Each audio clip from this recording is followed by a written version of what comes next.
یاد رفتگان محترم ڈاکٹر راجہ منیر احمد صاحب مرحوم اے امجد۔ محترم ڈاکٹر راجہ منیر احمد 9 اکتوبر 1936 کو موضع حج کا بھیرا ضلع سرگودا میں پیدا ہوئے۔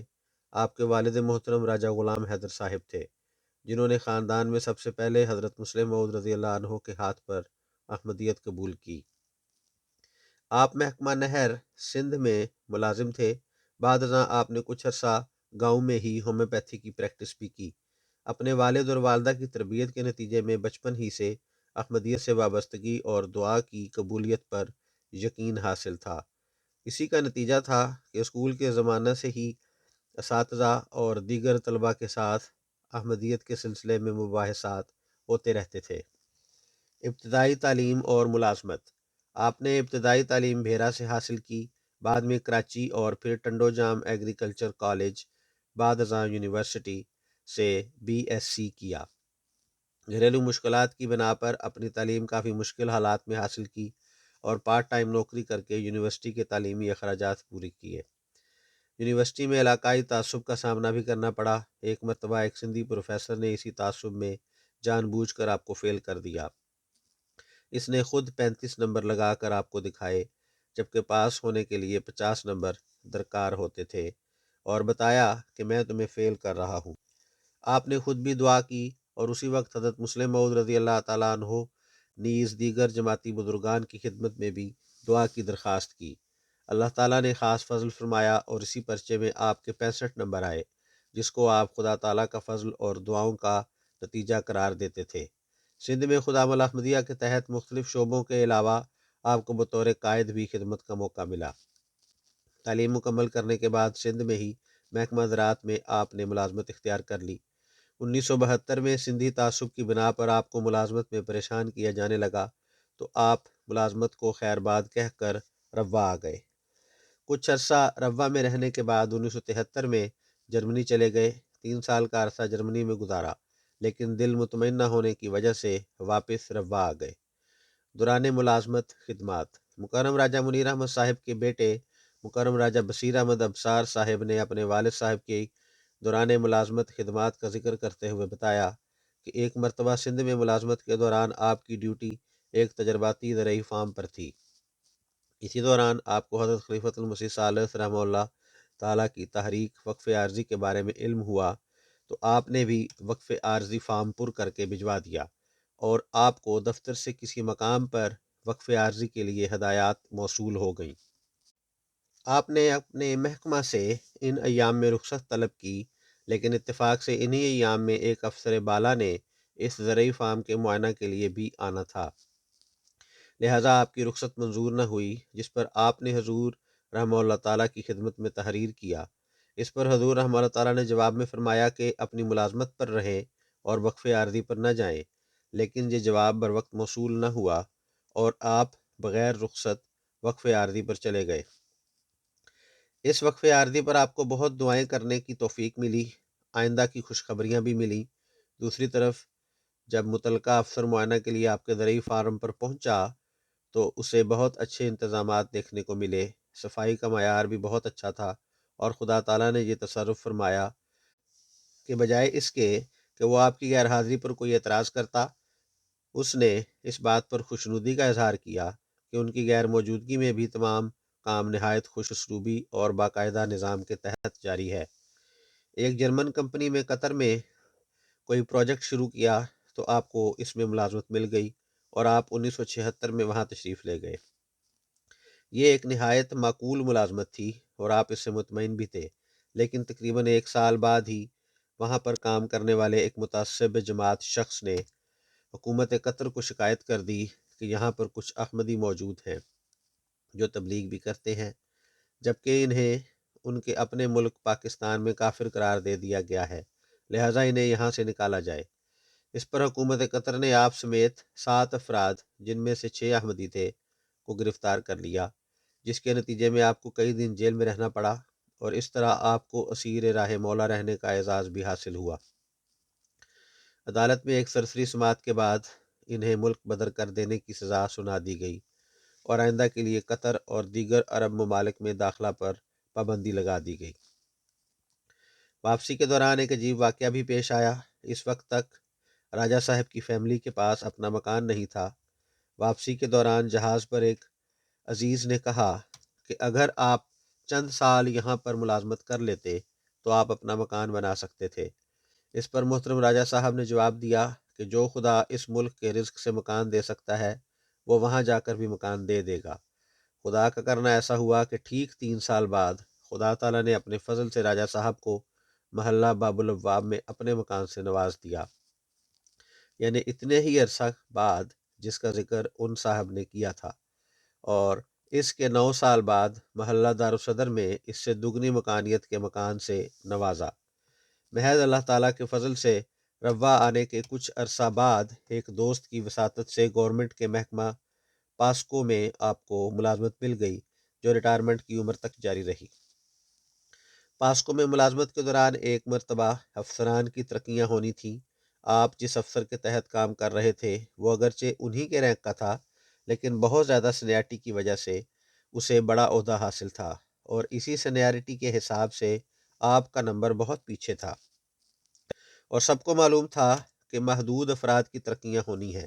اس حساب سے آپ کا نمبر بہت دور تھا اور آپ کی ترقی کا کوئی امکان نہ تھا، لیکن جب ترقی کرنے والے افسران کی فہرست موصول ہوئی تو اس میں آپ کا نام موجود تھا اور آپ کے افسر کا نہیں تھا۔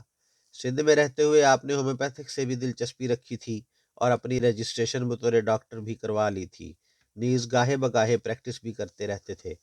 ریٹائرمنٹ کے بعد آپ کے بڑے بھائی محترم ڈاکٹر راجہ نذیر احمد ظفر صاحب نے انہیں ساتھ کام کرنے کو کہا۔ آپ نے یہ پیشکش قبول کر لی اور بطور ڈاکٹر کلینک کو چلاتے رہے، بلکہ کیوریٹو میڈیسن کمپنی کی مناسب طور پر رہنمائی بھی کرتے رہے۔ شادی اور اولاد۔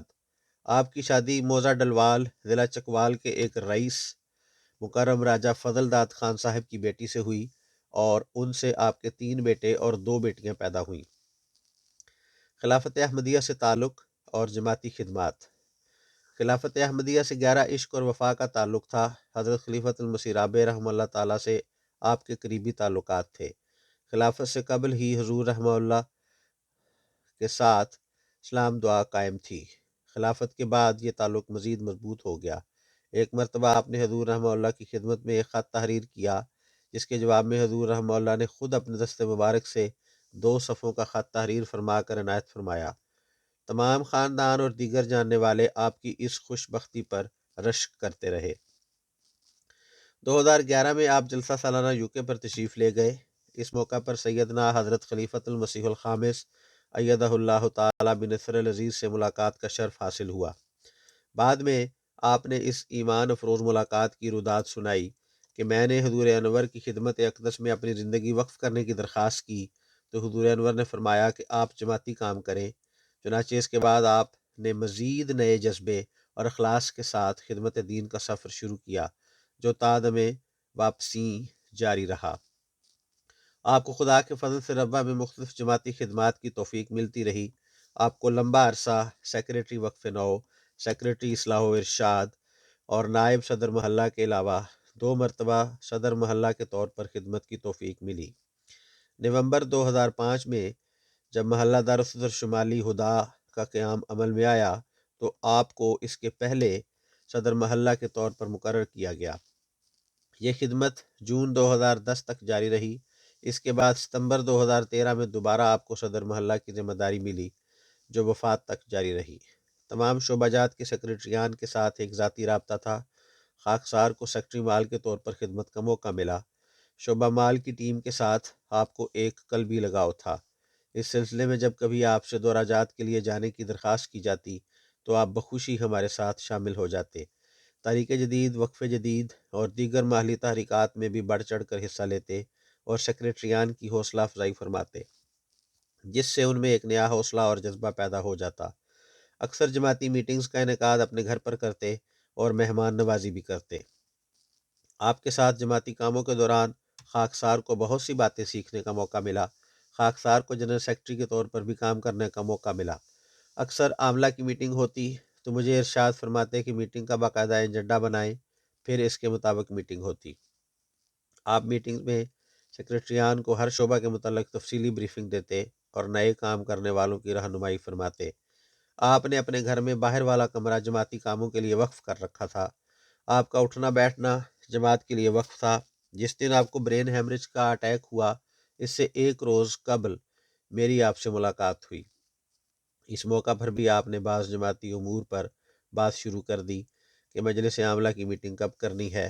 پھر فرمایا کہ جلسہ سالانہ جرمنی کے بعد کریں گے۔ اس وقت کیا خبر تھی کہ کل یہ سانحہ ہو جائے گا۔ نماز باجماعت کی پابندی۔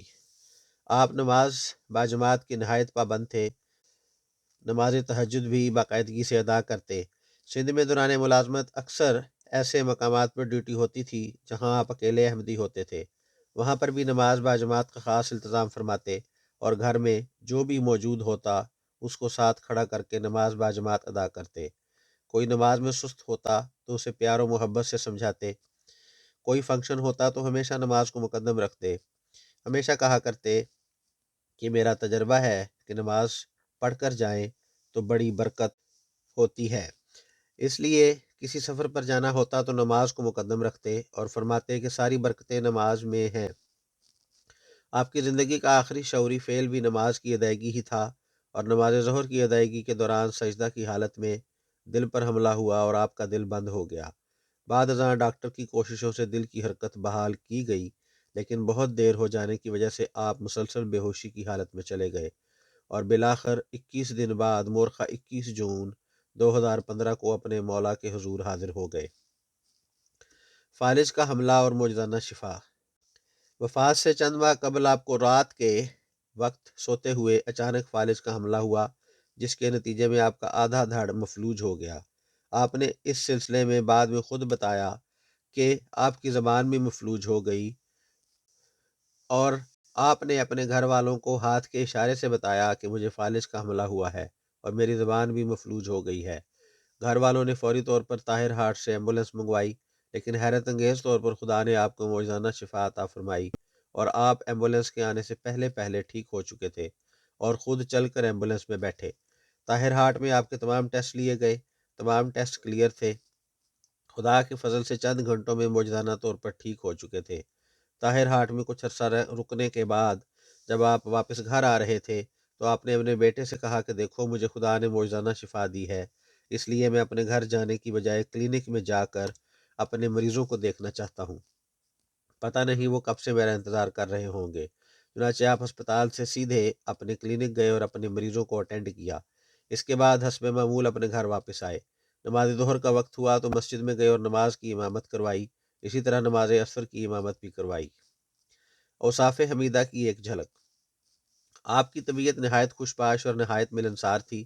بچوں اور بڑوں سب سے بڑی محبت سے پیش آتے، نہایت خوش اخلاق تھے۔ جب بھی کسی کو ملتے تو ایک بھرپور مسکراہٹ سے استقبال کرتے۔ میں نے آپ کے چہرے پر ہمیشہ ایک زندہ مسکراہٹ دیکھی، کبھی ایسا نہیں ہوا کہ آپ کو افسردہ دیکھا ہو۔ آپ سیدنا حضرت خلیفۃ المسیح ثالث رحمہ اللہ کے ماٹو ہمیشہ مسکراتے رہو کی عملی تصویر تھے۔ مختلف معاملات میں آپ کا فریقین کو سمجھانے کا انداز نہایت ہی پر حکمت ہوتا۔ آپ ایسے دل نشیں انداز میں سمجھاتے کہ پتھر دل فریقین کے دل بھی نرم ہو جاتے۔ آپ ہمیشہ کہا کرتے تھے کہ سختی کرنے کی بجائے پیار کی چھڑی سے مارو۔ کبھی کسی سے سختی سے کلام نہ کرتے۔ جب بھی کسی سے ملتے تو ہمیشہ خود سلام میں پہل کرتے اور خیریت دریافت فرماتے۔ اس طرح ہر ملنے والا آپ کے اخلاق کا گرویدہ ہو جاتا۔ آپ اپنے اخلاق سے دلوں کو موہ لیتے۔ آپ نہ صرف ذاتی طور پر اخلاق حسنہ کا نمونہ پیش فرماتے، بلکہ اپنی مجلس عاملہ کے ممبران کو بھی یہی تلقین فرماتے کہ ہمیشہ نرمی اور محبت سے کام لیا کرو۔ آپ سختی کے قائل نہیں تھے۔ ہم نے آپ سے تربیت کے گر سیکھے۔ اکثر اہم فیصلوں سے قبل بہت دعا کرتے اور پھر کوئی قدم اٹھاتے۔ جماعتی کاموں کو ہمیشہ اولین ترجیح دیتے۔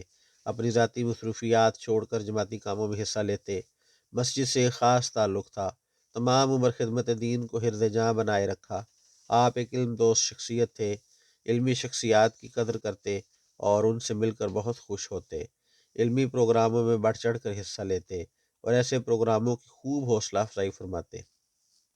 بعض علم دوست احباب اکٹھے ہوتے تو ان کو اپنے گھر بلا کر مجلس مشاعرہ یا دیگر علمی مجالس کا انعقاد کرواتے۔ جماعتی کام کرنے والوں سے بے حد محبت کرتے اور ان کی حوصلہ افزائی فرماتے۔ مسجد ہدا کی تعمیر کے سلسلے میں خدمات۔ محلہ دارالصدر شمالی ہدا کے قیام کے بعد 2006 میں اس حلقہ کے لیے مسجد ہدا کا سنگ بنیاد رکھا گیا۔ اس وقت آپ صدر محلہ کے علاوہ مسجد ہدا کمیٹی کے صدر بھی تھے۔ تعمیر سے قبل آپ اس کمیٹی کے فعال ممبر تھے۔ مسجد کے نقشہ کی منظوری سے تعمیر کے مراحل تک آپ نہایت جانفشانی اور سرگرمی سے مختلف امور سر انجام دیتے رہے۔ تعمیر کے دوران بعض مشکلات کا سامنا بھی کرنا پڑا۔ مخالفین نے محراب کی تعمیر پر اعتراض کیا، چنانچہ محراب کے آگے لکڑی کے تختے لگا کر اس کی شکل تبدیل کی گئی۔ اس وقت ہم نیچے تہہ خانہ میں نماز پڑھا کرتے تھے۔ ان مشکلات کی وجہ سے احباب محلہ کو پریشانی ہوئی، لیکن آپ اکثر نماز کے بعد کھڑے ہو کر احباب کو صبر اور دعاؤں کی تلقین کرتے اور حوصلہ دیتے کہ انشاءاللہ جلد حالات تبدیل ہوں گے۔ پھر حضور انور کی خدمت میں دعائیہ خطوط لکھے۔ آخرکار صورتحال بہتر ہو گئی اور محراب کی اصل شکل بحال کر دی گئی۔ جس دن حضور انور کی طرف سے اس مسجد کا نام رکھا گیا، آپ بہت خوش تھے اور مسجد میں تشریف لا کر تمام احباب کو حضور انور کا خط پڑھ کر سنایا اور مبارک باد بھی دی۔ آپ کو خدا کے گھر سے ایک دلی لگاؤ تھا۔ ہمیشہ اول وقت میں نماز باجماعت کے لیے تشریف لاتے، نماز کے بعد بھی نوافل میں مصروف رہتے اور سب سے آخر میں واپس جاتے۔ خدمت انسانیت۔ آپ چونکہ ایک ہومیوپیتھک ڈاکٹر بھی تھے، چنانچہ اپنے مریضوں کا باقاعدگی سے علاج کرتے۔ بعض مریض دور دراز علاقوں سے آ کر آپ سے اپنا علاج کرواتے۔ خدا نے آپ کو دست شفا سے نوازا تھا۔ اپنے حلقہ میں کسی کی بیماری کا پتہ چلتا تو خود جا کر عیادت کرتے اور پھر اس کے علاج کا بھی انتظام کرتے۔ آپ کا کئی سالوں سے یہ معمول تھا کہ اپنے حلقے کے بیمار اور صاحب فراش بزرگوں کی عیادت کے لیے جاتے اور ان کی دلجوئی کا سامان کرتے۔ اسی طرح عیدین کے موقع پر نادار اور بیمار احباب کو فراموش نہ کرتے اور مجلس عاملہ کے ممبران کے وفد کے ساتھ ان کے گھر جاتے اور انہیں عید کی خوشیوں میں شامل کرتے۔ آپ کی زندگی کا لمحہ لمحہ دین اور انسانیت کی خدمت کے لیے وقف تھا۔ صبح سے لے کر شام تک آپ کا دن بہت مصروف گزرتا۔ دیگر جماعتی کاموں کے ساتھ ساتھ اپنے مریضوں کو بھی اٹینڈ کرتے۔ اکثر میں نے دیکھا کہ آپ کے کلینک پر بعض غریب مرد و خواتین آ جاتے، ان کی مشکلات سنتے اور ان کی رہنمائی فرماتے۔ اس کے علاوہ حت الوسع ان کی مالی مدد بھی فرماتے۔ آپ یہ سارے کام نہایت بشاشت کے ساتھ کرتے، زندہ دلی کے ساتھ کرتے۔ یہی وجہ ہے کہ آپ کے ساتھ کام کرنے والے بھی کبھی بوریت محسوس نہ کرتے۔ آپ کی شگفتہ مزاجی ماحول کو خوشگوار رکھتی اور ایک نیا جذبہ پیدا کرتی۔ آپ کے کلینک میں کام کرنے والے ایک کارکن مکرم سجاد احمد صاحب نے مجھے بتایا کہ خاکسار نے مکرم ڈاکٹر راجہ صاحب کے ساتھ کئی سال کام کیا ہے۔ جب مریض آپ کے پاس چیک اپ کے لیے آتے تو خاکسار ان کی پرچی بنا کر ڈاکٹر صاحب کو دیتا۔ ڈاکٹر صاحب مریض کو چیک کرنے سے پہلے پوچھتے کہ کیا کام کرتے ہو، اور ابا سے فیس اور دوائی کے پیسے نہیں لیتے تھے۔ آپ نہایت حکمت کے ساتھ مریض کو چیک بھی کرتے اور ساتھ ساتھ جماعت کا تعارف بھی کرواتے۔ مکرم سجاد صاحب نے بتایا کہ جس دن ڈاکٹر صاحب کی طبیعت خراب ہوئی، اس دن بھی آپ حسب معمول پورے ٹائم پر کلینک میں آ گئے تھے اور بالکل ٹھیک ٹھاک تھے۔ آپ مجھے کلینک کے باہر ملے اور کہنے لگے کہ آپ کی طبیعت ٹھیک نہیں لگ رہی، آپ مجھے ملیں اور میں آپ کو دوائی لکھ کر دوں گا۔ میں نے کہا کہ ٹھیک ہے، میں آپ کو ملتا ہوں۔ جب میں دوپہر کا کھانا کھانے کے لیے گھر جا رہا تھا تو ڈاکٹر صاحب نے شکوہ کیا کہ آپ دوائی لکھوانے کے لیے آئے نہیں۔ میں نے کہا جی ٹھیک ہے، میں واپسی پر آ کر ملتا ہوں۔ اس وقت آپ نماز ظہر کی ادائیگی کے لیے وضو کر رہے تھے۔ جب میں واپس آیا تو پتہ چلا کہ ڈاکٹر صاحب نماز ظہر پڑھا رہے ہیں۔ جب آپ سجدہ میں گئے تو سجدہ بہت لمبا ہو گیا۔ کسی نے توجہ دلائی۔ جب آپ کو ہاتھ لگا کر چیک کیا گیا تو آپ گر گئے۔ آپ بے ہوش ہو چکے تھے۔ آپ کو فوری طور پر طاہر ہارٹ انسٹیٹیوٹ لے جایا گیا، جہاں کچھ دن بعد آپ وفات پا گئے۔ پسماندگان۔ محترم راجہ صاحب نے اپنے پیچھے اہلیہ کے ساتھ 3 بیٹے اور 2 بیٹیاں یادگار چھوڑی ہیں۔ راجہ بصیر احمد ابصار صاحب، مکرمہ آسیہ رفیق صاحبہ اہلیہ راجہ رفیق احمد صاحب، مکرم راجہ عتیق احمد صاحب جرمنی، مکرم راجہ خبیر احمد صاحب جرمنی، مکرمہ رابعہ احسن صاحبہ اہلیہ احسن محمود صاحب UK۔ اللہ تعالیٰ سے دعا ہے کہ وہ محترم راجہ صاحب کے درجات بلند فرماتا چلا جائے اور ان کی نیکیاں ان کی نسلوں میں بھی جاری رہیں، آمین۔ آواز ف میم مبشر۔